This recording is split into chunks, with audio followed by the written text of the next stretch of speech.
tell you why I tell you about those two studies that I mentioned before, and then kind of conclude with saying, well, so bottom line is I don't really see any effects, and there's no reason to think there's effects in humans, at least right now. That there is a trial and process right now called the TAME trial. It's targeting aging in metformin, led by near Barzilai.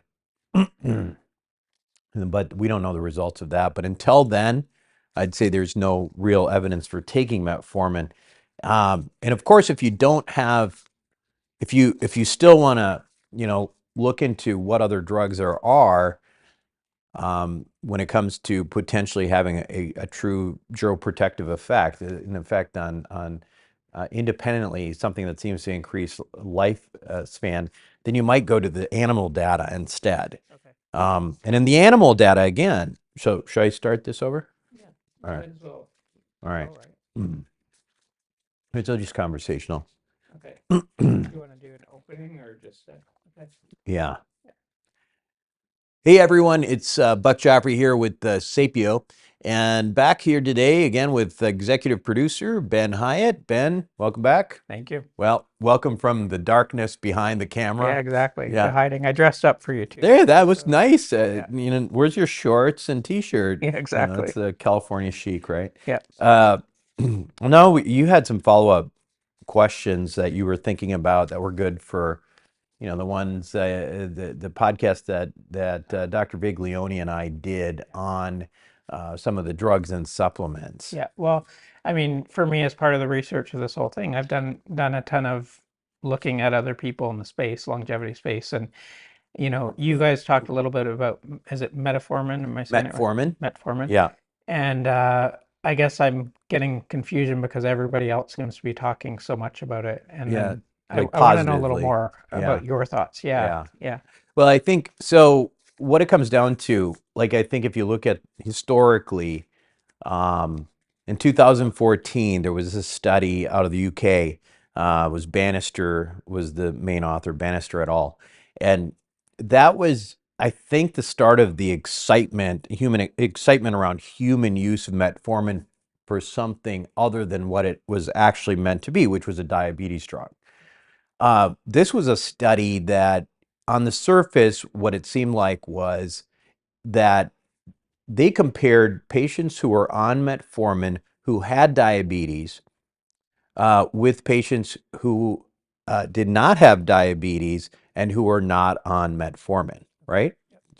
And what they found was something that was kind of a big surprise, which was they said their conclusion ultimately in part was that these patients who were diabetics who were on monotherapy, meaning that one diabetes drug, which was metformin, not they were healthier obviously than their counterpart diabetics who were not taking metformin. That wasn't surprising, but what was really surprising was they for some reason outlived the actual group of individuals who was neither a diabetic nor on metformin.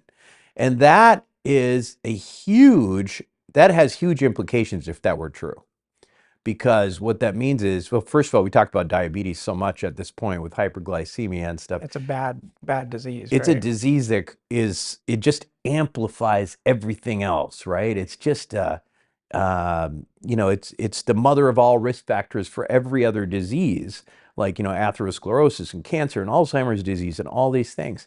And what all of a sudden you get a study out there that's saying that people who are diabetics, as long as they're on this one drug, were actually outliving people who were not diabetics at all, It's crazy. which Yeah. is crazy. But the problem was that the design of the study ultimately. In the design of the study, there was some serious bias.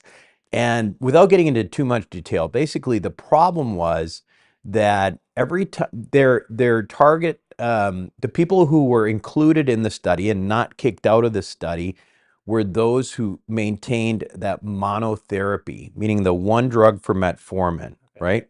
So anytime they got potentially worse and needed another diabetes drug, they were out of the study, Oh, interesting. right? Yeah. And so all of a sudden you have this confounding factor where basically you're looking at the sicker patients. Basically, the sicker patients are getting kicked out, Right. right? So by nature of study design, that created a real problem, right? You are specifically looking at people who are healthy enough, and not only controlling their diabetes, but probably continuing to, go to their doctors and exercising, doing whatever they needed to, to not have diabetes with, as your only group that you're actually comparing the So you're kind non-diabetics of to. you're basically looking at the healthiest diabetics. The healthiest possible diabetics with any random non-diabetic, really, at that point, which, the non-diabetics were matched for health outside of diabetes and all that stuff, meaning they weren't necessarily, the ones remaining were not necessarily all that healthy, right? So bottom line is that left a lot of questions. And then there was this follow-up study that was just in the last year, Keys et al., and that was, I'm trying to remember where that study was, but anyway, much more robust study, used twins data, like data between twins, one with who's on uh, basically with monotherapy with metformin, and the other not a diabetic at all, right? And when they studied those twins, and it was a far more well thought out study for this purpose of comparing this idea of whether metformin had some true geroprotective purpose, which means geroprotective, again, is protection against death, right? Protecting a longevity drug. What they found is what you would expect. And what they found is that, patients who were, the patients who were on metformin were, well, yeah, they were healthier than those who were not if they were diabetics, but they were definitely not healthier and didn't live longer than their non-diabetic siblings. So that, to me, I think that was a better study, and I think it answered a lot of the confounding variables in the initial study. But what's interesting, though, is that, to your point, you go back, you listen to any podcasts, you listen to, some of the influencers in this space, and for some reason, they're not bringing up this study for as much as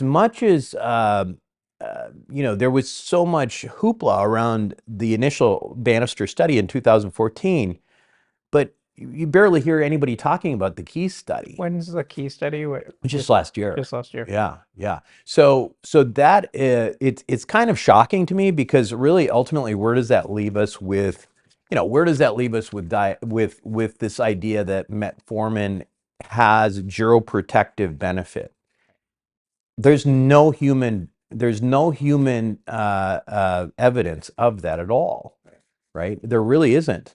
And so that's one of the reasons I thought it was kind of important to bring that up, because listen, metformin remains, is first line treatment for type 2 diabetes. It's fine. It's great. But if you're, Effective for yeah, it's effective. It's effective for diabetes, and that's what people are taking. But if you're not a diabetic and you're taking it for a purely geroprotective benefit, um, there may not be benefit to it. When I say there's not evidence for it, it doesn't mean that it's not actually doing something. What I'm saying is there's no research indicating that to be the case.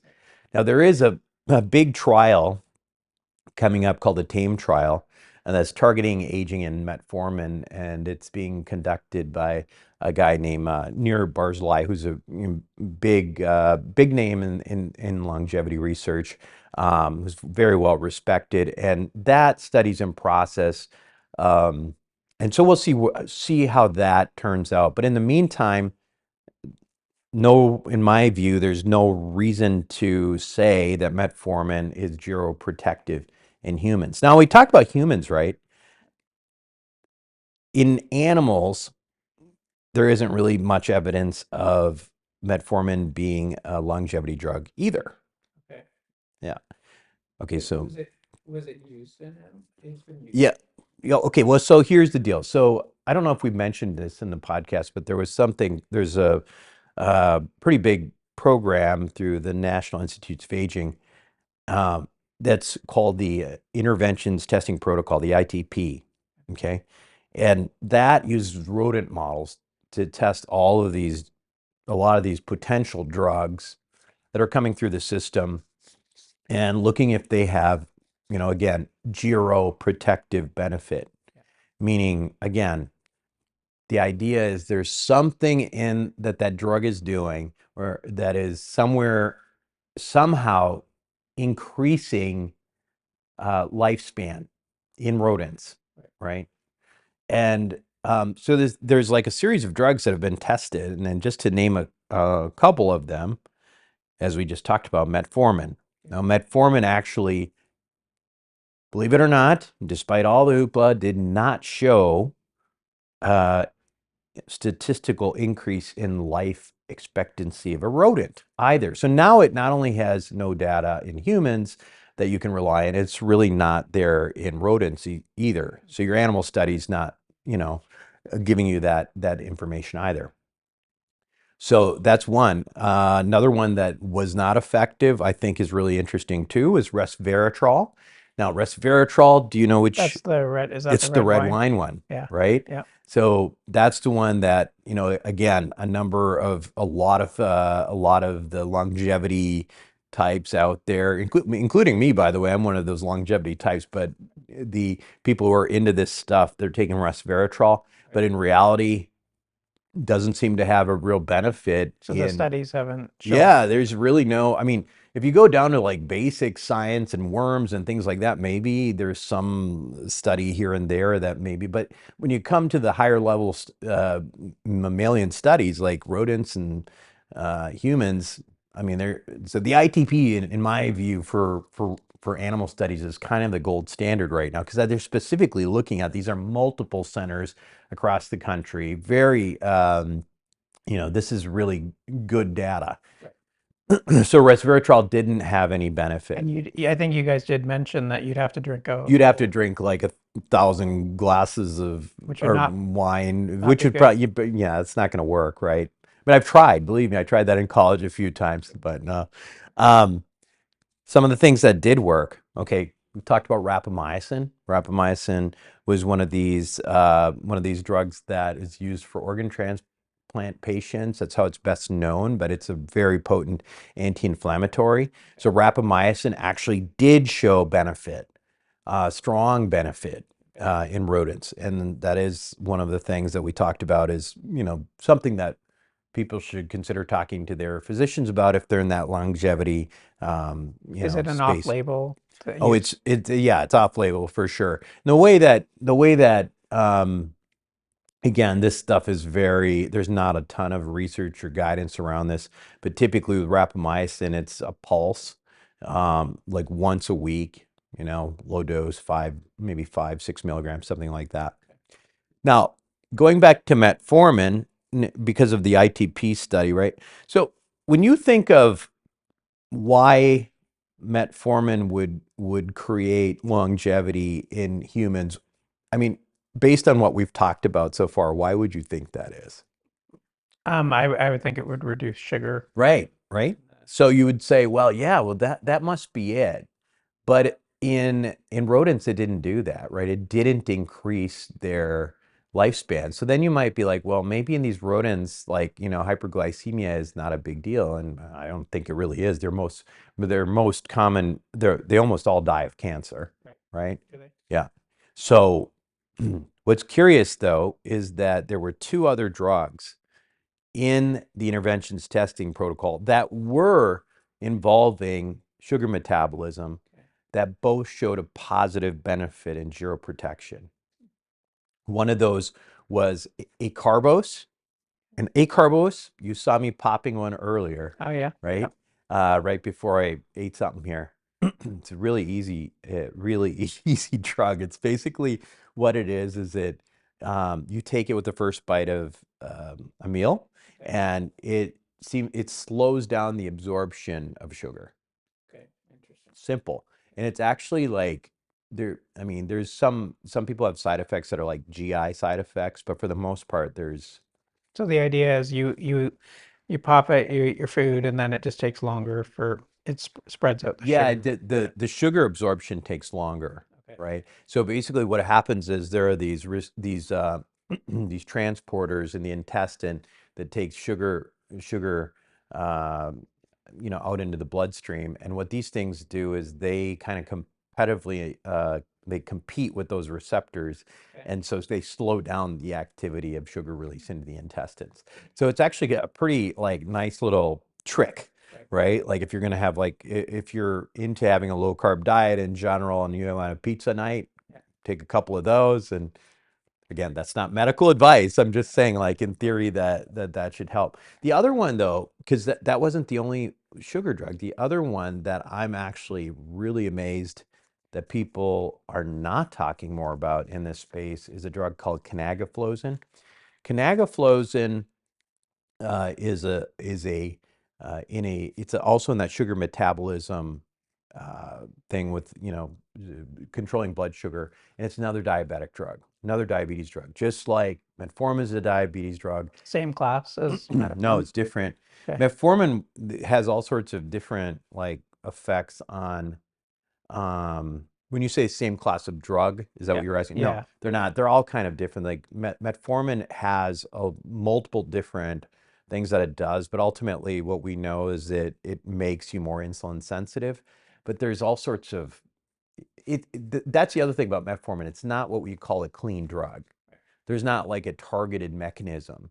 It seems to have all sorts of different things that it does, which for me, I'm not super excited about that. But anyway, um, and as I mentioned, Acarbose has a very clear mechanism. It's just slowing down the absorption. That's why I like Acarbose, Okay. and I take So it. the two you mentioned, are they very similar No, no, then? They're very not different? in how they work at all. Not Yeah, not at all. because Acarbose is literally just blocking those sugar receptors, Okay. right? Now, canagliflozin is completely different too. Canagliflozin is in a class of drugs called SGL2 receptor inhibitors. And the SGL2 inhibitors, what they do is they actually push. So like when you have sugar in your blood and you get blood coming out and it goes through your kidneys, uh, those SGL2 inhibitors actually push more of that sugar out, makes you pee more sugar out, Okay. right? So it's a kind of a nice little effect. Now, one of the ways people look to see if you're a diabetic to see if you have a bunch of, sugar in your urine. Yeah. That's actually not going to be useful if you're on this drug that Right. actually pushes Because more. you've got more. Yeah, because you're doing that. Um, but so in terms of those two drugs and just talking about the benefits of those actually have some the animal studies to actually support them. So if you're looking at actually taking drugs for geroprotection and you want something in that class, that glucose metabolism thing, to me, it's not clear why you wouldn't choose something like acarbose or canagliflozin. Canagliflozin also has a number of other benefits. Um, by the way, I shouldn't just use canagliflozin because the most common SGL2 inhibitor that's actually used is Jardiance, Okay. which is the same class. It's slightly different, but I'm going to extrapolate that, saying it's going to essentially do the same thing. Maybe that's wrong. I don't know, Right. but for the most part, if I'm looking to do something, for longevity, I'd look at Jardiance or Acarbose. Acarbose has a very specific thing it does. Jardiance, Jardiance, on the other hand, as we mentioned, we push out more blood glucose through the urine, but it also seems to have some cardiovascular benefits. It's decreasing risk of death in patients with heart failure already. It has all these other cardiovascular effects, which are not clear uh, why they happen, but they're actually used clinically for that purpose. They're approved for that.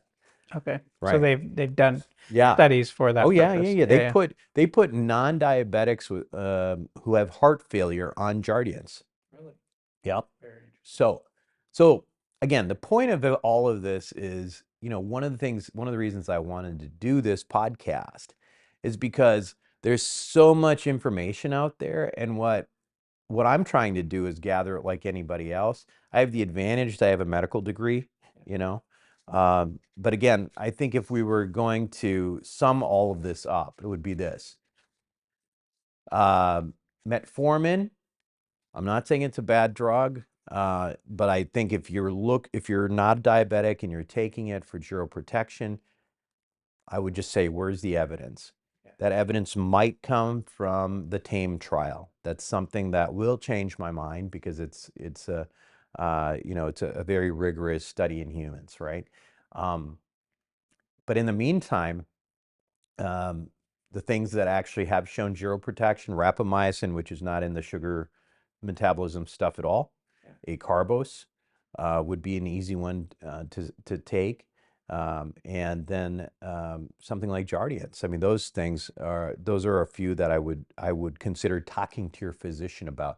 Again, remembering that none of this is medical advice. It's not for everybody. It's not for everybody. Yeah. This is literally what I've done is like my own research and my own conclusions about what I want to do for me. In terms of what I am doing, so I mentioned I'm on Acarbose. Metformin actually did, when I tried metformin before this key study came out, and most people tolerate it just fine, I felt like I had cyanide poisoning. Did you? It was really You didn't bad. tolerate it. Yeah. So And that's the main reason you went off it. yeah, that is, but that's why I went off of it. But then the key study came up and I was like, oh, good. I didn't feel bad about it anymore. And then, but then, Acarbose, I've tried Jardiance. I've tried, and I may go back to it, but like at least at the beginning, I was feeling a little bit like maybe I was a little hypoglycemic or something like that. I was having some fatigue in the mornings, but that could have been just something completely different. But right now, Acarbose is so easy. I mean, it's just tiny little pills. That's what I take, and I take rapamycin pulses. So, And you do this right before you eat every time, or just? I try to whenever I remember. So you'll see tonight because we're gonna go to a show together, and maybe we'll grab some food. But I bring around this little. Man, do I have it with me? No, I don't. But it's just like this little red cylinder, and you would probably, people probably think I've got like cocaine in there or something like that. No, It's it's not. a little Okay. red cylinder thing that, people carry around, a little keychain Yeah. type thing. Yeah. And I keep a bunch of those because they're tiny little pills. Yeah. And whenever I remember, I'll pop one. Can I ask you a question too? Yeah. I don't know. You did the glucose monitoring. So did you see a difference when you popped them It's versus a good question. So when I was on metformin, so what I did was I used the continuous glucose monitoring for a week before and a week after, and there was no doubt metformin like really stabilized my blood glucose. I don't have like a blood glucose issue really, but you can tell noticeably that it really leveled things out. So I think from the diabetic standpoint, it makes a ton of sense. I haven't actually done that for the other interesting to see, right? yeah, it would be interesting to see. But again, I think for me, I was doing this almost again purely as a geroprotective type thing because my last hemoglobin A1C was right at target. I was like 5.2 or something like that, which is, you don't really need to go much less than 5.2 for A1C. That's really kind of the target. So, so I wasn't really doing it for that, but I bet you my A1C probably went down a little bit since I started. I've been doing this for I don't know, about a month or so. Any other questions? That's all I have. I mean, learning a lot, so this is great. Fantastic. Well, that's it for this little mini episode. Hope you enjoyed it. This is Buck Joffrey with Sapio. That's good, right? Hopefully I asked the right questions. No, did you? I can tighten it up a little bit too, but Did you? Was it interesting? oh yeah. I think you simplify everything too for people. And I think you were careful enough not to say like to trash metformin. You're just Oh no. basically saying, listen, there's no evidence that. No, I know. But here's the thing. This is another one that's total clickbait. Yeah. Because if you put this out with the title, "The Case Against Metformin for Longevity," and you put it out on Instagram and you target all Sinclair's followers, stuff like that, you're gonna get a lot of fucking views. Right. And you think people, well, you might get a lot of comments, but That's that's fine. good. I don't care. I mean, well, comments is Tell good. me why I'm wrong. Yeah. I'm all for it. Tell me why I'm wrong. Totally. Yeah. It's really interesting that they wouldn't be modifying their views when a brand new study comes out that says otherwise, right? But they're too bought into it, right? I think so. Yeah. That's if you can't figure out with Sinclair, is he's like really he's takes both metformin and resveratrol. Both of those I basically debunked Yeah. just now. Well, this But I think he knows the basic science, and so he thinks that there's something else going a on. doctor. No, he's a PhD geneticist at Harvard. Okay. So Yeah, he's not dumb. no, he's very smart. Yeah. He's very smart. Yeah. But I always just don't really understand why. Oh, you know what? Ask me one more question. Okay. Let me just make sure this doesn't stop. Nope, it has not. That one records for 32 minutes or something at a time. That's why I sneak back there. Okay. What do you want? Ask me about say, oh, what about that? What about NMN? Remember NMN? MM, NMN. NMM, NNN, N M NM, N. NMN. Okay. Yeah. Okay. Ready? Yeah. Okay. So what about one thing I forgot to ask is what about NMM, NMN? Right. So NMN, like one of the precursors to NAD. So we just, NAD's been like a big, it's one of these drugs that NAD's something in the body that seems to decrease as we age. And so frankly, there's like this multi-billion-dollar industry built around precursors of NAD, including NMN. And I think the Elysium was the first one to release this one. And then another chemical substance precursor called NR. And I can't remember exactly the full names, but I don't think anybody really wants to hear them anyway. It's NMN and NR. You'll hear those a lot, and they're marketed like crazy. What you do know from the ITP study is that NMN actually did not, again, show any significant benefit in terms of increasing lifespans in rodents. Now, again, I just want to emphasize again, all these things I'm saying that are not benefiting, just because they didn't increase the lifespans in rodents in this model, doesn't mean that they're not effective. But all I want to just talk about is whether or not there is evidence of it, right? Because you could take a million different drugs and if you listen in this space enough, you'll have like you'll have like you'll have suitcase full of supplements, right? Yeah. So you got to pick and choose a little bit, right? And part of what I think is a good idea to do is figure out what there actually is evidence and why you're taking that drug. I mean, because otherwise a shotgun approach may result in an enormous amount of supplements sitting in your cabinet. Interesting. Okay. I think it's great. Okay. So what does it do? What does it NMN do? So NAD